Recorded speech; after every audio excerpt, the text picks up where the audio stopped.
स्वागत है दोस्तों आप सभी का पुनः एक बार हमारे YouTube चैनल में। तो चैनल को सब्सक्राइब कर लें और दोस्तों को शेयर करें, बेल आइकन दबाएं ताकि आने वाला वीडियो आपको आसानी से प्राप्त हो। तो पिछले वीडियो में दोस्तों हमने पार्ट 1 में 50 प्रश्न किए थे, उसी को आगे बढ़ाते हैं जो नेट जेआरएफ मॉडल पेपर।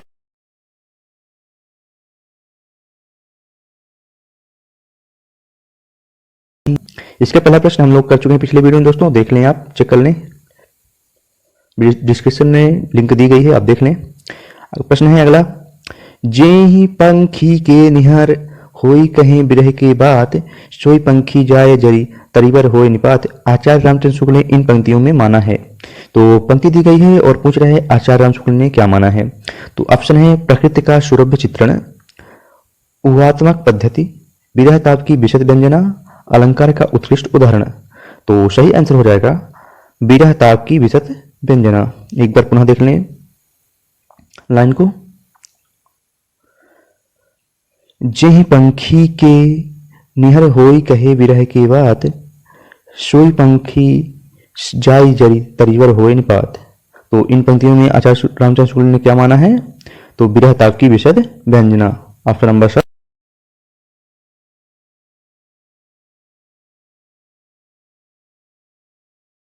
ढंग से हृदय की अनुभूति के आधार पर तर्क पद्धति पर नहीं किया है। सूरदास के भ्रमर गीत के संदर्भ में यह कथन किसका है। तो कथन दिया गया है और पूछ रहा है यह कथन किसका है। ऑप्शन है नंदद्वारे वाजपेयी, हजारी प्रसाद द्विवेदी, रामचंद्र शुक्ल, ब्रजेश्वर वर्मा। तो सही आंसर हो जाएगा ऑप्शन नंबर सा, राजेंद्र शुक्ला, रामचंद्र शुक्ल। ऑप्शन सा रामचंद्र शुक्ल, इनका कथन है ये, ऑप्शन सा रामचंद्र शुक्ल, प्रश्न क्रमांक 52 का सा। अगला प्रश्न है प्रश्न क्रमांक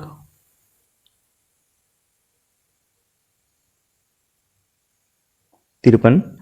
प्रश्न क्रमांक 53 कहता है, जानत हो हरि रूप चराचर मैं हटि नैन ना लावो, अंजन के शिखा जुवता लोचन सलभ पठावो। में रेखांकित अंश असंबंध अर्थ है। तो लाइन दी गई है और उसमें असंबंध अर्थ पूछ रहा है रेखांकित। तो ऑप्शन है नेत्रों में काजल लगाए हुए हैं, पर्वत शिखर से बहते अग्नि झरने के समान, सटकारे काले केस वाली, दीपक की ज्योति के समान। तो एक बार पुनः देख लें लाइन, जानत हो हरि रूप चराचर मैं हट नैन न लावो, अंजन के शिखा जुवता लोचन सुलभ पठावे। रेखांकित अंश में असंबंध अर्थ पूछ रहा है। तो सही आंसर हो जाएगा इसका पर्वत शिखर से बहते अग्नि झरने के समान। जो असंबंध है उसका यही है, असंबंध अर्थ ही होगा, ऑप्शन नंबर बा। तो प्रश्न क्रमांक 53 का आंसर हो जाएगा ऑप्शन नंबर बा। अगला प्रश्न है प्रश्न क्रमांक 54। भलो पोंछ राम को काहे, मोहि सब नर नारी में पोंछ से अभिप्राय है। तो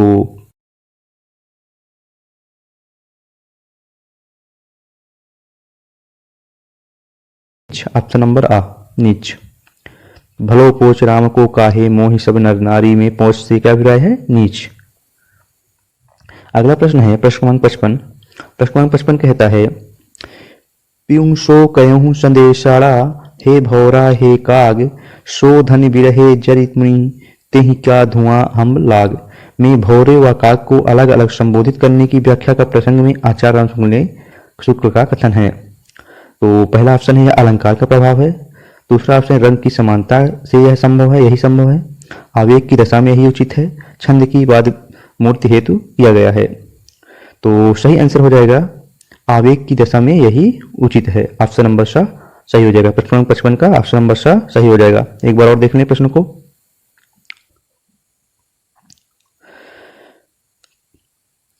प्रश्न है, प्यूं सो कहूं संदेशड़ा, हे भौरा हे काग, सो धनी बिरहे जारी मुई, तेहि का धुआं हम लाग। में भौरे व काग को अलग अलग संबोधित करने की व्याख्या में प्रसंग में आचार्य रामचंद्र का कथन क्या है। तो सही आंसर हो जाएगा आवेश की दशा में यही उचित है, ऑप्शन नंबर सा। अगला प्रश्न है प्रश्न क्रमांक 56। प्रश्न क्रमांक 56 कहता है, वियोग हरि ने तुलसीदास को किस संप्रदाय में परिगणित किया है। तो वियोग हरि ने तुलसीदास को किस संप्रदाय में परिगणित किया है। ऑप्शन है स्मार्त वैष्णव, वेदांती, निम्बार्की, रामानंदी। तो सही आंसर हो जाएगा स्मार्त वैष्णव। दोस्तों ये जो प्रश्न है सब पहले एग्जाम में आए हुए हैं और net GRF, PGT, TGT exam के लिए बहुत ही इंपॉर्टेंट है, तो जरूर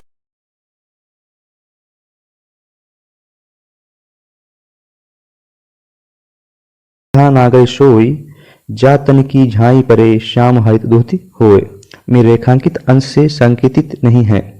ऑप्शन है मन के कलुष का दूर होना, गौरव वर्णी राधा का श्याम वर्णी होना, श्याम रंग का हरित वर्ण होना, कृष्ण की कांति कम होना। तो सही आंसर हो जाएगा गौरव वर्णी राधा का श्याम वर्णी होना। ऑप्शन नंबर पर सही हो जाएगा। एक बार और देख लें।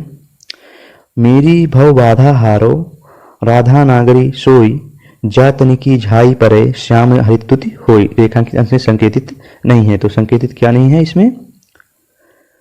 गौरववाणी राधा का श्याम वर्णी होना। ऑप्शन नंबर बा सही हो जाएगा इसका। अगला प्रश्न है प्रश्न क्रमांक 58। प्रश्न क्रमांक 58 कहता है गज उधारी हरि थम्बियो विभीषण ध्रुव अविचल कबहु न टरे अवरीश की साप सुरत करी आजहु महामुनि ग्लानि गरे में महामुनि से आशय है। तो महामुनि से क्या आशय है इसमें पूछ रहा है, तो वाल्मीकि, वशिष्ठ, दुर्वासा, अम्बरीश। एक बार पुनः प्रश्न को देख लें। गज उधारी हरि थाम्बियो विभीषण ध्रुव अविचल कबहु न टारे अवरीश की साप सुरत करी आजहु महामुनि ग्लानि गरे में महामुनि से आशय है। तो इसमें महामुनि से आशय हो जाएगा दुर्वासा। ऑप्शन नंबर सा सही हो जाएगा। महामुनि से क्या आशय है? दुर्वासा हो जाएगा। अगला प्रश्न है प्रश्न क्रमांक 59। प्रश्न क्रमांक 59 कहता है तो पर वारो उर्वशी सुनि राधिके सुजान तू मोहन के उर्वशी हवे उर्वशी समान में रत्नाकर जी ने उर्वशी का क्रमशः अर्थ किया है। तो लाइन दी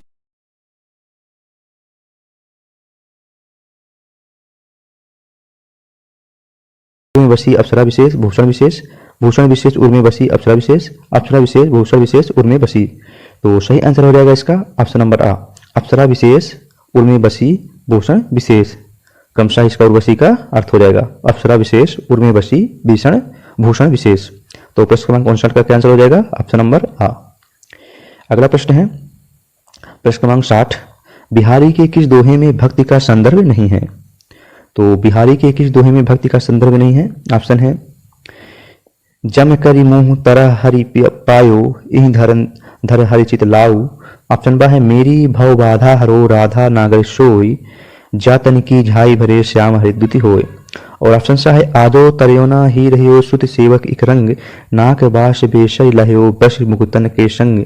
और ऑप्शन ता है फिर चित उत ही रहतुल टूटी लाज की लाव अंग अंग छवि झौर में भयो भौर की नाव। तो इसका सही आंसर हो जाएगा ऑप्शन नंबर दा। फिर चित उत ही रहतु टूटी लाज की लाव अंग अंग छवि झौर में भयो भौर की नाव। बिहारी के किस दोहे में भक्ति का संदर्भ नहीं है? तो ऑप्शन नंबर दा। ऑप्शन नंबर दा हो जाएगा फिर चित उत ही रहतु टूटी लाज लाव अंग अंग छवि झौर में भयो भौर की नाव। अगला प्रश्न है प्रश्न क्रमांक 61। शनि कज्जल चक झक लगन उपज्यो सुदिन स्नेहु क्यों ना निपति हवे भव गयो लहि सुदेश शुभ देहु। इस दोहे में बिहारी की किस विशिष्ट जान का परिचय प्राप्त होता है? तो ऑप्शन है भक्त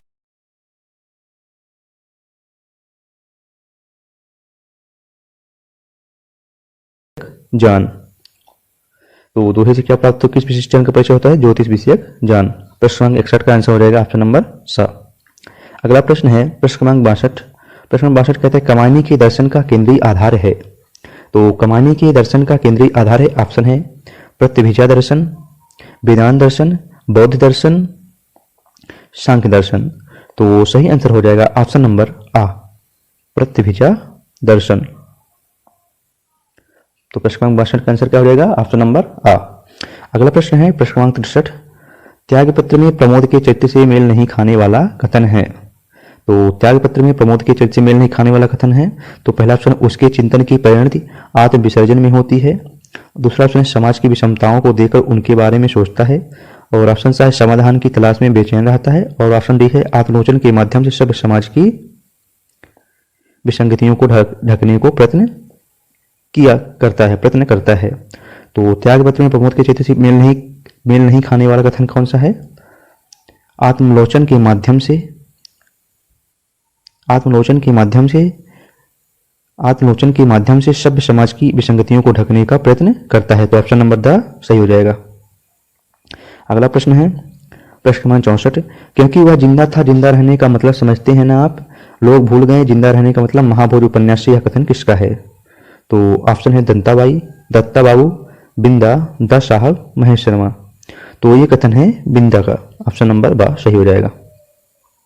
अगला प्रश्न है प्रश्न क्रमांक 65। प्रश्न क्रमांक 65 कहता है त्यागपत्र की मृणाल के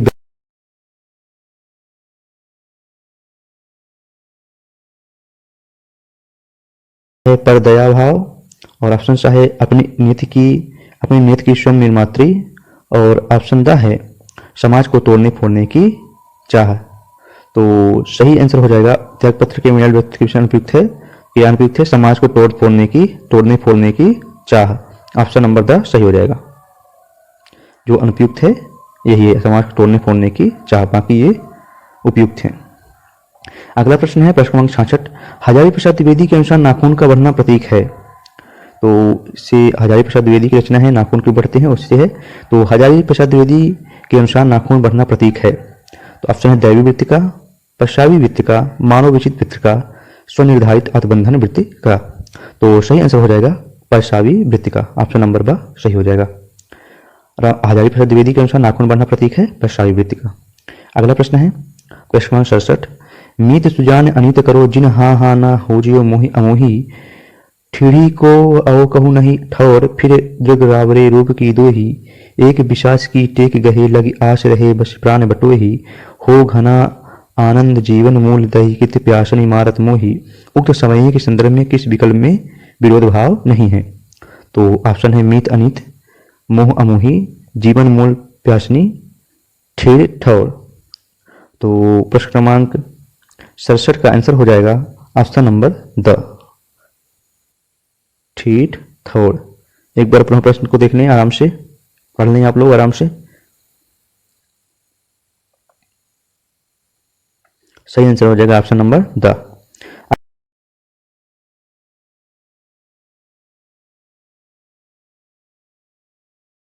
नाम लिया जाता है, इनमें सबसे श्रेष्ठ ग्रंथ ही प्रतीत होते हैं, किसका कथन है? ऑप्शन है विश्वनाथ प्रसाद, आचार्य रामचंद्र शुक्ल, मनोहर लाल गौड़, डॉक्टर नागेंद्र। तो सही आंसर हो जाएगा विश्वनाथ प्रसाद मिश्र का कथन है। अगला प्रश्न है प्रश्न क्रमांक 69।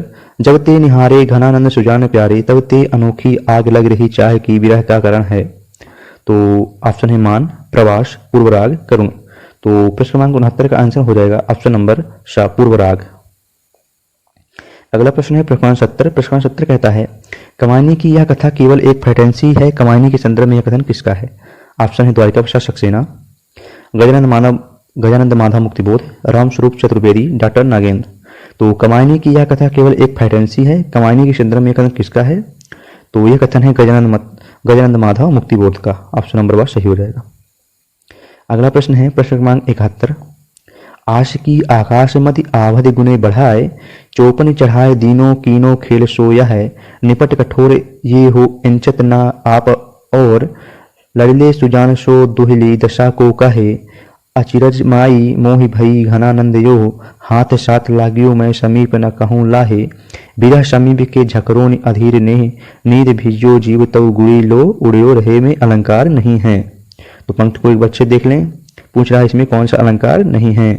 तो ऑप्शन है रूपक, अपहूत, व्यतिरेक, उपमा। एक बार पुनः लाइन को देख लें,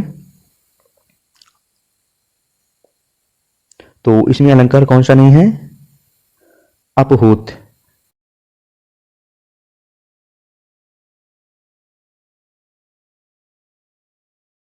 ज्ञान रक्त किशलय पल्ले विश्राम, अरुण की एक किरण अम्लान, अधिक अलसाई हो अभिराम के संदर्भ में अनुपयुक्त व्याख्या है। तो इसके जो लाइन दी गई है इसमें अनुपयुक्त व्याख्या है। ऑप्शन है मुस्कान का बिंब परक अंकन, श्रद्धा का सौंदर्य वर्णन, अस्ताचलगामी सूर्य की एक किरण से तुलना और गेयता। तो सही आंसर हो जाएगा अस्ताचलगामी सूर्य की एक किरण से तुलना। तो प्रश्न क्रमांक 72 का आंसर हो जाएगा ऑप्शन नंबर श। अगला प्रश्न है प्रश्न क्रमांक 73। संसार की समर स्थली में धीरता धारण करो, चलते हुए निज इष्ट पंथ पर संकटों से मत डरो, जीते हुए भी मृतक सम रहकर न केवल दिन भरो, वीर वीर बनकर अब अपनी विघ्न बाधाएं हरो। ये पंक्तियां किस छंद में निबंध है? तो ऑप्शन है गीतिका, उलाला, हर गीतिका, कवित। तो सही आंसर हो जाएगा हर गीतिका। अगला प्रश्न है प्रश्न क्रमांक 74। प्रश्न क्रमांक 74 कहता है मदकांतरा छंद का गणक्रम है। तो ऑप्शन है अ या मा ना सा भा ला ग, ऑप्शन ब है ना भा भा रा, और ऑप्शन सा है ता भ ज ग ग, और ऑप्शन द है मा भा ना ता ग ग। तो इसका आंसर हो जाएगा मध्यक्रांता छंद का गणक्रम है। तो इसका सही क्रम हो जाएगा ऑप्शन नंबर द, मा भा ना ता ता ग ग। अगला प्रश्न है धर्म के मग में अधर्मी से कभी डरना नहीं, चेत कर चलना कुमार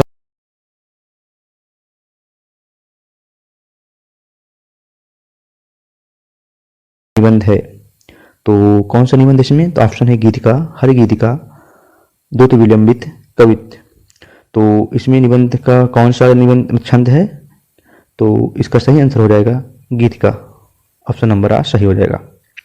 अगला प्रश्न है हृदय की अनुकृत बाह्य उदार एक लंबी काया उन्मुक्त मधुपामन क्रीड़ित जो शिशुशाल सुशोभित हो सौरभ संयुक्त के संदर्भ में असंगत है। लाइन दी गई है, उसका असंगत पूछ रहा है।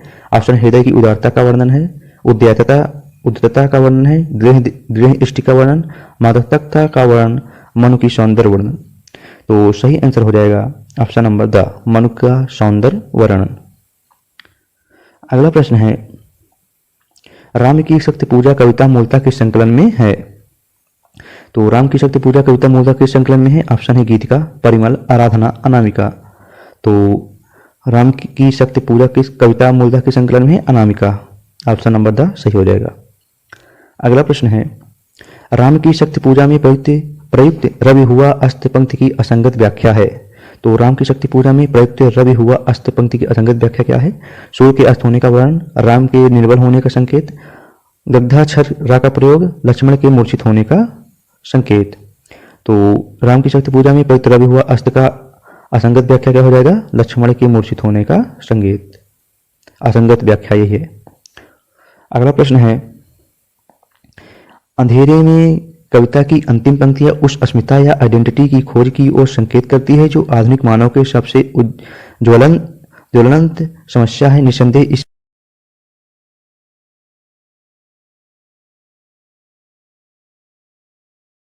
इसका पूछा रामविलास शर्मा, नामवर सिंह, निर्मला जैन, विश्वनाथ त्रिपाठी।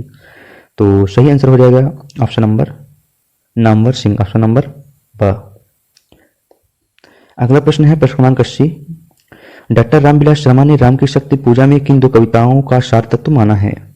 तो रामविलास शर्मा ने राम की शक्ति पूजा में किन दो कविताओं का सार तत्व माना है? ऑप्शन है जागो फिर एक बार वह बादल राग, ऑप्शन ब तुलसीदास व सरोज स्मृति, और ऑप्शन सा है सरोज स्मृति व जूही की कली, और ऑप्शन द है तुलसीदास व कुकुर मुत्ता। तो डॉक्टर रामविलास शर्मा ने राम की शक्ति पूजा में किन दो कविताओं का सार तत्व माना है? तो ऑप्शन नंबर सा सही हो जाएगा, सरोज स्मृति व जूही की कली सही आंसर हो जाएगा। अगला प्रश्न है अरे इन रंगीन पत्थर फूलों से मेरा काम ना चलेगा, पंक्ति में मुक्ति बोध का संकेत किसी और नहीं है। तो ऑप्शन है आत्मपरक जड़ीभूत सौंदर्य विरुचि का तिरस्कार, और ऑप्शन ब है मस्तिष्क सिराओं में तनाव पैदा करने का आग्रह, ऑप्शन सा है कविता के कमजोर ज्ञानात्मक आधार का स्वीकार, और ऑप्शन द है अभिव्यक्ति के खतरे उठाने का संदेश। तो इसका सही आंसर हो जाएगा ऑप्शन नंबर सा, कविता के कमजोर का ज्ञानात्मक आधार पर स्वीकार। अगला प्रश्न है जिंदगी के कमरों में अंधेरे कोई एक लगातार लगाता है चक्कर, आवाज पैरों की देती है सुनाई बार बार बार बार, अंधेरे में कविता की प्रारंभिक पंक्तियां सौंदर्य में त्रुटिपूर्ण कथन है। तो पहला ऑप्शन है कविता का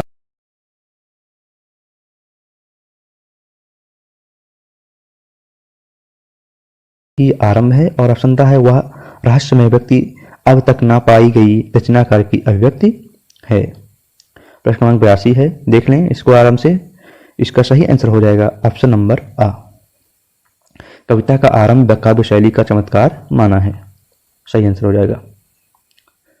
अगला प्रश्न है, किसी विकल्प के अंतर्गत लिखित कोई एक स्त्री पात्र गोदान की कथा में नहीं है। तो इसमें गोदान जो उपन्यास है उसके बारे में बोल रहा है, जो स्त्री पात्र नहीं है उसके बारे में पूछ रहा है। तो ऑप्शन है झुनिया सिलिया गोविंदी, तो ये तो थे। और ऑप्शन बा है रूपा चुहिया नोहरी। और ऑप्शन सा है धनिया मालती वृंदा। और ऑप्शन दा है सोना पुन्नी सरोज। तो इसमें गोदान की कथा में नहीं है, तो ऑप्शन नंबर सा सही हो जाएगा। किस विकल्प के अंतर्गत लिखित कोई एक स्त्री पात्र गोदान की कथा में नहीं है, तो ऑप्शन नंबर सा सही हो जाएगा। अगला प्रश्न है, संसार में गौ बनने से काम नहीं चलता, जितना दबो उतना ही लोग दबाते हैं। थाना पुलिस कचहरी अदालत सब है हमारी रक्षा के लिए, लेकिन रक्षा के लिए कोई नहीं करता। चारों तरफ लूटे गोदान में किसका कथन किसका है। ऑप्शन है राम सेवक, धनिया, गोबर, झुनिया। तो सही आंसर हो जाएगा राम सेवक, ऑप्शन नंबर आ। अगला प्रश्न है, प्रश्न क्रमांक 85, मालती बाहर से तितली है भीतर से मधुमक्खी, मालती के व्यक्तित्व के संबंध में टिप्पणी किसकी है। तो ऑप्शन है मेहता की। और ऑप्शन बा है लेखक की। ऑप्शन सा है खन्ना की। ऑप्शन दा है राज साहब की। तो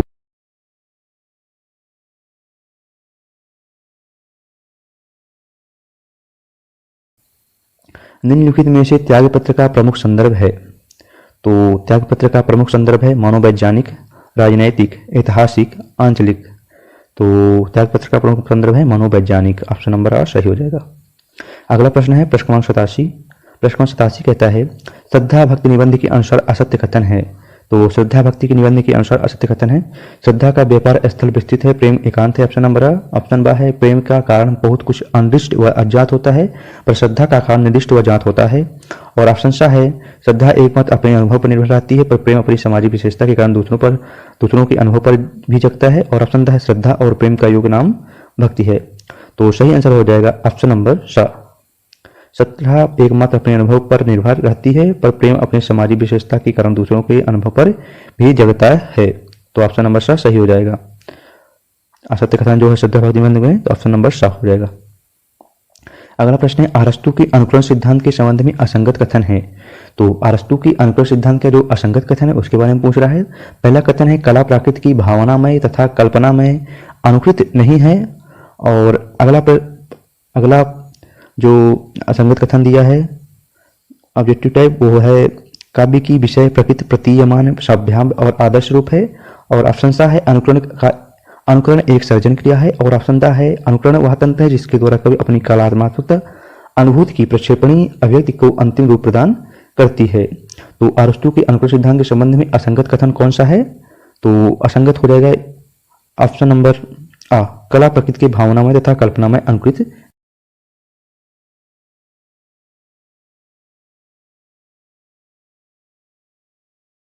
अरस्तु ने त्रासदी के अनिवार्य अंग स्वीकार किए हैं। तो अरस्तु ने त्रासदी के अनिवार्य अंग स्वीकार किए हैं। ऑप्शन है 5, 6, 7, 8। तो अरस्तु ने त्रासदी के अनिवार्य अंग स्वीकार किए हैं 6 हो जाएगा इसका आंसर। अगला प्रश्न है, प्लेटो के विचारों से बेमेल है। तो इसमें बेमेल पूछ रहा है जो संगत हो। पहला है तात्विक दृष्टि से मूल तत्व अमूल्य जान रूप विचार होता है। और दूसरा है वस्तु सत्य अमूर्त का जान प्रसूत मात्र रूप है। और कलाकृत धारणा प्रसूत आभास मात्र है। और ऑप्शन दा है अमूर्त जान रूप व धारणा प्रसूत आभास से अंतर नहीं होता है। तो इसका सही आंसर हो जाएगा जो प्लेटो के विचारों से बेमेल है, ऑप्शन नंबर द। अमूर्त जान रूप व धारणा प्रसूत आभास में अंतर नहीं होता। अगला प्रश्न है, अरस्तु के विरेचन सिद्धांत के संबंध में असंगत कथन है। तो अरस्तु के विरेचन सिद्धांत के संबंध में असंगत कथन है, अरस्तु ने विरेचन शब्द का ग्रहण साहित्य शास्त्र से इतर स्रोत से किया। और ऑप्शन बा है मन की शुद्धि से आत्मा विशद व प्रसन्न होती है। और ऑप्शन सा है प्लेटो द्वारा प्रतिवादी सिद्धांतों समर्थन करने हेतु विरेचन की अवधारणा प्रस्तुत की गई है। और ऑप्शन दा है अरस्तु ने विरेचन शब्द का प्रयोग त्रासदी की परिभाषा देते हुए किया है। तो प्रश्न को एक बार देख लें, अरस्तु के विरेचन सिद्धांत के संबंध में संगत कथन है। तो संगत कथन हो जाएगा ऑप्शन नंबर सा, प्लेटो द्वारा प्रतिपादित सिद्धांतों का समर्थन करने हेतु विरेचन की अवधारणा प्रस्तुत की गई है। यही आंसर सही हो जाएगा। अगला प्रश्न है प्रश्न नंबर 92, पेरिप्सूस ग्रंथ के रचयिता हैं। तो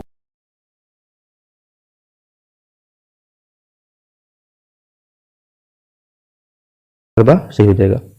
अगले प्रश्न की ओर चलते हैं। प्रश्न क्रमांक 93, त्रासदी की अनिवार्य अंगों के संबंध में उपयुक्त कथन है। त्रासदी की अनिवार्य अंगों के संबंध में उपयुक्त कथन है। ऑप्शन है दृश्य विधान पदावली व भाषा बहिष्कार अनुकरण के विषय है।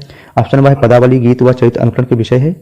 ऑप्शन सा है कथानक चरित्र व विचार अनुकरण के विषय है। और ऑप्शन दा है भाषा परिष्कार हृदय दृश्य विधान व कथानक अनुकरण के विषय हैं।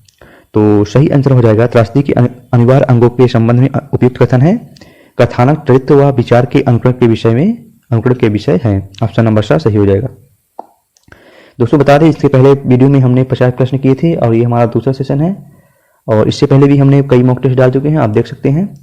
और फर्स्ट एक जो हमारा मॉक टेस्ट है 1 से 50 प्रश्नों का, उसका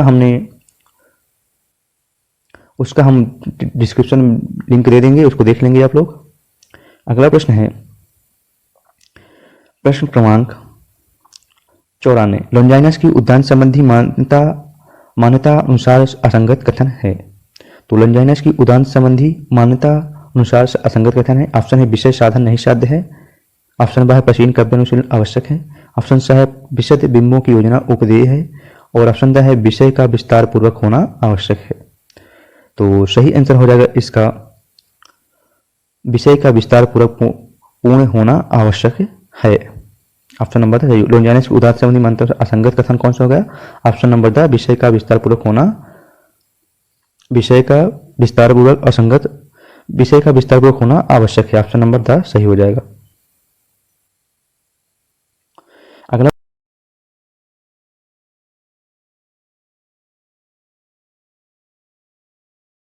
अभेद है और स्वयं प्रकाश ज्ञान बौद्धिक ज्ञान से स्वतंत्र व स्वायत्त होते हैं। और ऑप्शन सा है अभिव्यंजना ज्ञान रूप है और काव्य प्रकाशन कर्म रूप है। ऑप्शन दा है कला एक आध्यात्मिक प्रक्रिया है। तो कोचिस की मान्यता नहीं है, तो इसका आंसर हो जाएगा कला एक आध्यात्मिक प्रक्रिया है। ऑप्शन नंबर दा जो कोचिस की मान्यता नहीं है। अगला प्रश्न है काव्य के अनुसार कला की सृजन प्रक्रिया से जुड़ा अनिवार्य चरण है। तो कोचे के अनुसार कला की सृजन प्रक्रिया से जुड़ा अनिवार्य चरण है। ऑप्शन है कलाकार द्वारा उद्दीपक प्रभावों के अंतर्गत अमूर्त संवेदना का अनुभव। ऑप्शन नंबर बिंब विधान के माध्यम से मानस स्तर पर अभिव्यंजना की पूर्णता। और ऑप्शन सा है कल्पना शक्ति के माध्यम से उद्दीपक प्रभावों का संश्लेषण तथा अन्वय। और ऑप्शन दा है मानस अभिव्यंजना और भौतिक स्तर पर कला आदि के रूप में अवतरण। तो कोचे के अनुसार कला की सृजन प्रक्रिया से जुड़ा अनिवार्य चरण नहीं है। कौन सा चरण नहीं है? तो ऑप्शन नंबर द मानस की अभिव्यंजना का भौतिक स्तर पर कला आदि के रूप में अवतरण, यही है आंसर हो जाएगा। अगला प्रश्न है लॉन्जाइनस के उद्यांत के स्रोत में सम्मिलित नहीं है। तो ऑप्शन है भावावेश की तीव्रता, गरिमामय रचना विधान, अत्यधिक शब्दांडर और समुचित अलंकार योजना। तो लॉन्जाइनस के उद्यांत के स्रोत में सम्मिलित नहीं है, तो अत्यधिक शब्दाडंबर, ऑप्शन नंबर सा सही हो जाएगा। अगला प्रश्न है मनु भंडारीकृत महाभोज उपन्यास का प्रथम प्रकाशन वर्ष है। तो मनु भंडारीकृत महाभोज उपन्यास का प्रथम प्रकाशन वर्ष है। ऑप्शन है 1978, 1979, 1980 और ऑप्शन द है 1981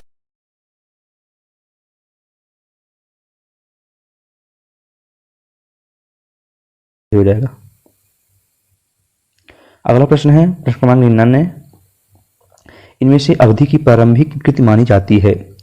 तो अवधि की प्रारंभिक कृति मानी जाती है पूछ रहा है चंद्रायन, मधुमालती, मृगावती, चित्रावली। तो प्रारंभिक कृति अवधि क्या हो जाएगी? चंद्रायन, ऑप्शन नंबर आ सही हो जाएगा। अगला प्रश्न है आज का हमारा अंतिम प्रश्न है और अगला प्रश्न है राजस्थानी वर्ग की मालवी बोली का क्षेत्र नहीं है। तो राजस्थानी वर्ग की मालवी बोली का क्षेत्र नहीं है रतलाम, देवास, उज्जैन, रायपुर। तो रायपुर राजस्थानी वर्ग की मालवी बोली का क्षेत्र नहीं है।